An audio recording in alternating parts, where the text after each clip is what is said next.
Welcome to the Crazy Hat Chemist. So another video here on electrochemistry. So let's get moving. Bam!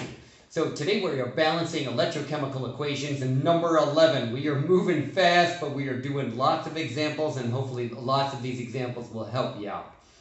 Okay, so we're going to balance the redox equation below. Here it is. It's MnO4 minus 1, that is permanganate, with bromide ion, yields manganese dioxide, that's MnO2, and plus BrO3 minus 1, that is bromate.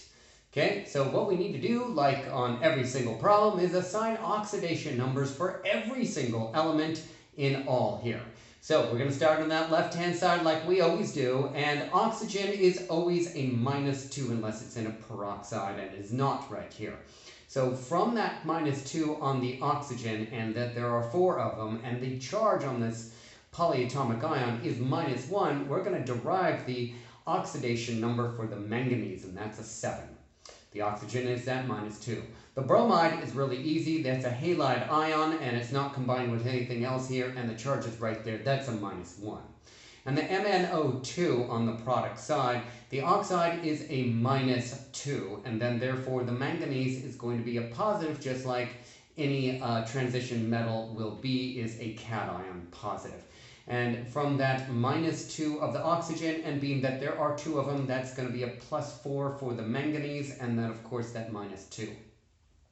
Now for the bromate ion, we've got oxygen at -2, and it's a net charge of 1-, and there are 3 oxygens of a total of a 6- charge there. You're going to move that to the side. You're going to get the bromide as a 5+ oxidation state, and that oxygen as a -2. From this, we should label the oxidation and reduction half reactions. This one is the reduction half reaction with the manganese going from a +7 to a +4. And this is the oxidation half reaction with the bromine going from -1 to a +5. Okay? All right, so let's write the first oxidation half reaction right there. Okay, we'll write the second one in just a little bit. The first thing that we're going to do is we're going to balance the non-hydrogens and non-oxygens. And that is 1 manganese, 1 manganese. They're balanced. Then we're going to balance the oxygens. There are 4 oxygens on the reactant side, 2 on the product side. I need to balance the oxygens by adding an equivalent number of waters for the unbalanced oxygens. That would be 2 on the product side. That's why I have 2 waters here. Then I'm going to balance the hydrogens on the reactant side. I do not have any hydrogens on the product side. I have 2 times 2, that's 4 hydrogens. So I'm going to add 4 hydrogen ions in this. This equation is in a basic solution, and since it's in a basic solution, I'm going to add an equivalent number of hydroxides as I have hydrogen ions to that same side. Then, since it's in a basic solution, I'm going to add the same number of hydroxides that I added to whatever side it is. I'm going to add the equivalent number of hydroxides to the other side. Now, for every hydrogen and every hydroxide, that forms a water. I happen to have on the reactant side 4 hydroxides and 4 hydrogen ions. That will form 4 waters. So I'm going to cross out the hydrogens and the hydroxide ions, and then I will get 4 waters. And then you should see that this is in a basic solution because I have an excess of hydroxide ions, and I aforementioned that this is in a basic solution. All right, now let's deal with the second half reaction. Okay, oh, we got those electrons. I forgot about that. We got a balance for charge. So on the product side, you should see that you got 4 hydroxides as a -1 charge. That is a 4-. And on the reactant side, they have the MnO4 -1. That's a 1- charge. So that's why we're adding those 3 electrons, because we need both sides to equal the lower charge of the 2 sides, which is the 4-. There's that 3 electrons on the reactant side. All right, let's do the second half reaction now. That's this one. The bromide ion yields the bromate polyatomic ion. I'm going to balance the non-hydrogen, non-oxygens first. That's 1 bromine, 1 bromine. They're balanced. Then I need to balance the oxygens by adding water molecules that are equivalent to the unbalanced oxygens. I need to add 3 water molecules to that reactant side. Now I'm going to balance the hydrogens. Okay, 3 times 2 hydrogens, that would give me 3 hydrogen ions on the product side. Now, since this is in a basic solution, I'm going to add an equivalent number of hydroxides to the same side as the hydrogens. There it is right there as 6 hydroxides. Now, since it's in a basic solution, since I added 6 hydroxides to the product side, I'm going to add 6 hydroxides to the reactant side. Okay, now I am going to combine the hydrogens and the hydroxides, okay, and that's the hydrogen ions and the hydroxide ions that are on the product side. There are 6. Each one combination gives me 1 water. There are 6 of them in total, so that would be crossing these out and giving me 6 water molecules. Now I need a balance for charge. On the reactant side, I have a 6 minus plus the 1 minus, that's a 7 minus total. On the product side, I have a 1 minus total. So both sides need to equal 7 minus. So I'm going to add 6 electrons onto the product side, and I have done that right there. Now, in order for me to add up these two equations, I need to have an equivalent number of electrons on opposite sides of the equation.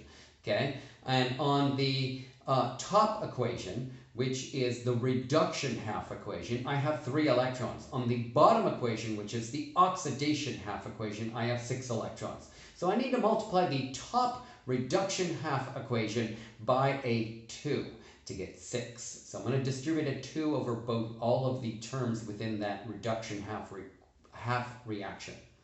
Okay, so I'm going to drop this arrow down. I'm going to keep my arrows in line. I'm going to distribute that 2, and this is what I get. Okay, and then I'm going to keep that bottom equation, the oxidation half reaction, the same, and just rewrite that and bring that down. Notice that I've kept my arrows in a line. That is the separation of the reactants from the products. Okay, I'm going to draw a line in the sand, and hopefully if I have done this correctly, I can cancel out the electrons. They will be on opposite sides and the same number of them, and that is 6 on both sides, and that is the case. Now, what I want to do now is look for any other common or similarities that are on either the same side or on opposite sides. So, I have water molecules and I have hydroxide ions. Those are the things that I'm looking for. I got hydroxide ions. On the reactant side, I have 6. On the product side, I have 8. I will have a net of 2 hydroxides on the product side. Now, waters. I got a lot of waters here in this. On the reactant side, I have 8 plus 3, that's 11.